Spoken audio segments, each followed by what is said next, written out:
Hello everyone, welcome to Kyara success short. Kyara success short में आप सभी का बहुत बहुत स्वागत है। तो देखिए, UP triple SC stenographer interview 2016 की प्रिपरेशन जो हम लोग कर रहे हैं यहाँ पे, उसमें मैंने बहुत सारे क्वेश्चंस आपको करा दिए हैं और बहुत सारी चीज़ें बताई भी हैं।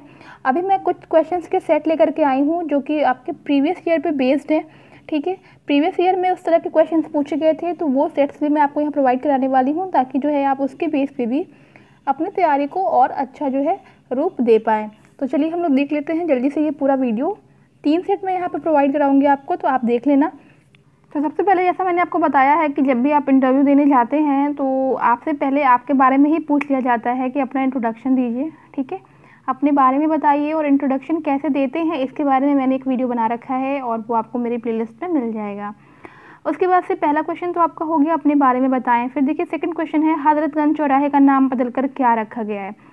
तो ये, चूँकि ये क्वेश्चन जो है वो हर बच्चे के लिए है। ऐसा क्यों है? क्योंकि जो बच्चा लखनऊ का होगा, लोकल होगा, उसके लिए तो है ही।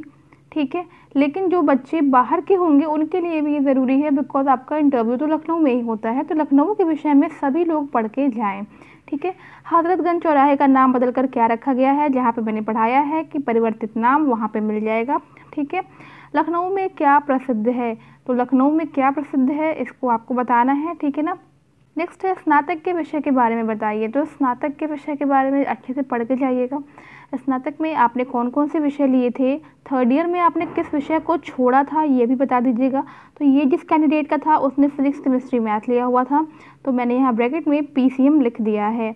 नेक्स्ट है कि भौतिकी का कोई 2 प्रैक्टिकल जो आपने किया है। तो जो बच्चे फिजिक्स के होंगे वो अपने प्रैक्टिकल्स को एक बार देख लेना। ठीक है ना, मतलब समझ लेना कि आपने कौन सा प्रैक्टिकल कर रखा है पहले, ताकि वहाँ पे आप इसे बता सको।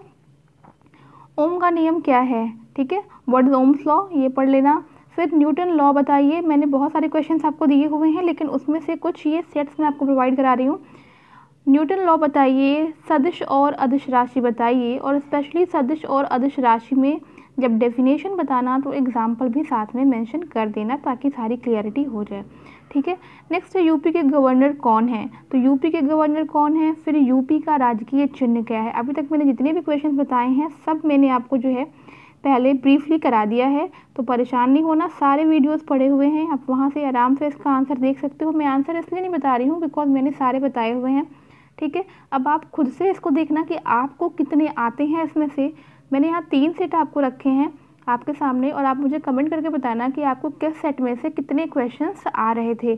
आपका भी जो है कॉन्फिडेंस लेवल बहुत हाई होगा। शीशे के सामने खड़े हो जाना, क्वेश्चंस को देखना और अपने आप से आंसर कर लेना। ठीक है, यूपी का राजकीय चिन्ह हो गया। उसके बाद से अटल सुरंग की लंबाई कितनी है, ये क्वेश्चन करंट का है, मैंने डाल दिया है। अटल सुरंग की लंबाई कितनी है, तो जो आपका अटल सुरंग है उसकी लंबाई आपको यहाँ बतानी रहेगी। ठीक है, अटल सुरंग किस दर्रे में स्थित है, ये भी आपका करंट का क्वेश्चन है। चूँकि बच्चा मैथ्स का था तो उससे एक सवाल और, 0.1 और 0.001 में बड़ा कौन सा है। ये बहुत ही सिंपल क्वेश्चन है मैथ्स का। जो बच्चे मैथ्स के होंगे मैं उनको ये बता दूं कि अगर आपने मैथ्स से कर रखा है तो फॉर्मूले वगैरह ज़रूर से देख लेना। ठीक है, जो आपका साइन कॉस टेबल होता है, ट्रिग्नोमेट्रिक टेबल होता है, सबकी वैल्यू देख लेना अच्छे से। साइन 30, कॉस 30, tan 30, ये सब वैल्यूज़ जो हैं अच्छे से देख लेना। उसके बाद से ट्रिग्नोमेट्री में और भी कई सारे फॉर्मूले होते हैं। ठीक है, जैसे कि साइन ए, कॉस 2a, इन सब की वैल्यू क्या होती है, tan 2a की वैल्यू क्या होती है। उसके बाद से आपका सर्कल का एरिया कितना होता है, फिर क्यूब है, क्यूबॉइड है। ठीक है, ये सब चीज़ देख लेना। इन सब का जो है आपका क्षेत्रफल कितना होता है, पेरीमीटर कितना होता है। ठीक है, ये सारे फॉर्मूले देख के जाना। अगर कोई मैथ्स का स्टूडेंट होगा तो बता देना, अगर कुछ प्रोवाइड कराना होगा तो मैं करा दूंगी अपनी तरफ से कुछ क्वेश्चंस आपको। फिर 80 का 20% कितना होगा। ठीक है, तो 80 का 20% कितना होगा ये तो निकाल लेंगे आप लोग। फिर आता है भारत के नए कैग कौन है, यानी कि CAG, ये भी क्वेश्चंस मैंने कराया हुआ है। तो ये 15 क्वेश्चन किसी एक बच्चे से पूछे गए, तो ये सारे क्वेश्चन जो हैं एकदम अच्छे से मैंने करा रखे हैं, आप देख लीजिएगा एक बार। सारे क्वेश्चन को शीशे के सामने खड़े होकर के इसका आंसर अपने आप से करिएगा, आपको आपका कॉन्फिडेंस लेवल काफ़ी हाई दिखेगा। नेक्स्ट है सेट 2 है अपने बारे में बताएं। ठीक है, नेक्स्ट कैंडिडेट का ये आपकी यूनिवर्सिटी का पूरा नाम, तो जिस यूनिवर्सिटी से आप पढ़े होंगे उसका पूरा नाम ध्यान रखिएगा। ठीक है, यूनिवर्सिटी से रिलेटेड हर एक चीज़, अपनी यूनिवर्सिटी के बारे में, तो कब ये आपकी यूनिवर्सिटी ओपन हुई, ठीक है, वो डेट याद रखिएगा। फिर आपकी यूनिवर्सिटी में क्या चीज़ें हैं, उसके अलावा आपकी यूनिवर्सिटी के नाम से और क्या चीज़ें हैं आपके शहर में, ठीक है, या फिर किसके नाम पर आपकी यूनिवर्सिटी का नाम ये पड़ा, ये सब चीज़ें देख लेना। आपके शहर में प्रसिद्ध क्या है, आप जिस भी शहर से हों, ठीक है, आप जिस भी ज़िले से हों, तो अपने वहाँ का बता देना क्या फेमस है। फिर ओजोन दिवस कब मनाया जाता है, ठीक है। नेक्स्ट है यूपी की 5 महिला सांसद के नाम। तो यूपी की 5 महिला सांसदों के नाम आपका वर्तमान नहीं लिखा हुआ है, तो आप बता सकते हैं जो आपको बताना हो, ठीक है ना, जो रह चुकी हूँ या फिर जो हूँ। फिर CCC का फुल फॉर्म, चूँकि कंप्यूटर का क्वेश्चन है तो सबसे पूछा जा सकता है, किसी के लिए इसमें कोई बाउंडेशन नहीं है। यूपी के बारे में भी क्वेश्चन सबसे उठ सकता है, ओजोन दिवस भी सबसे पूछा, ये सब कॉमन क्वेश्चन है, ठीक है ना, ये सब कॉमन क्वेश्चन है। कट कॉपी पेस्ट की शॉर्टकट की क्या है, तो कंप्यूटर का क्वेश्चन है तो सभी के लिए है। राष्ट्रपति का चुनाव कैसे होता है, ये भी जो है ज़रूरी नहीं है कि जो बच्चे आपके आर्ट्स वाले हैं उनसे ही पूछा जाएगा, ठीक है। ये क्वेश्चन साइंस का हो कोई स्टूडेंट या आर्ट का हो, सभी को जानना है। अर्थशास्त्र का नोबेल पुरस्कार किसे मिला है, तो जितने भी नोबेल अवार्ड्स हैं सभी को पढ़ लीजिएगा अच्छे से, ठीक है, किसको मिला है और किस क्षेत्र में दिया गया है। नेक्स्ट क्वेश्चन है यूपी में कितने ज़िले हैं, तो यूपी में कितने ज़िले हैं इसको ध्यान रखिएगा, ठीक है। उसके बाद से बात आती है 3 राज्यों के नाम और उनकी राजधानियाँ बताइए। तो 3 कोई भी राज्य जो आपको पता हो और उनकी राजधानियाँ जो हैं आप बता सकते हैं। और यूपी में कितने ज़िले हैं इसे भी आप कर लेंगे। तो ये हो गया आपका सेट 2। मुझे कमेंट करके ज़रूर से बताना कि आपने किस सेट में से कितने क्वेश्चन अच्छे से अपने आप को आंसर कर लिए। नेक्स्ट हमारा है आज का लास्ट सेट यानी कि सेट 3, अपने बारे में बताएं। सेकंड है अपने मंडल के ज़िलों का नाम बताएं। तो आप जिस भी मंडल से बिलोंग करते हैं उसमें कितने ज़िले हैं आपको बताना है। अग्नि का पर्यायवाची क्या है, ठीक है, क्योंकि अब ये हिंदी वालों में हम आ चुके हैं। यमक अलंकार का उदाहरण क्या है। निजता का अधिकार किस अनुच्छेद में आता है, ठीक है। छायावादी कवियों के नाम बताइए। तो कोई 2 या 4, 2-3 कवि आप याद कर लेना।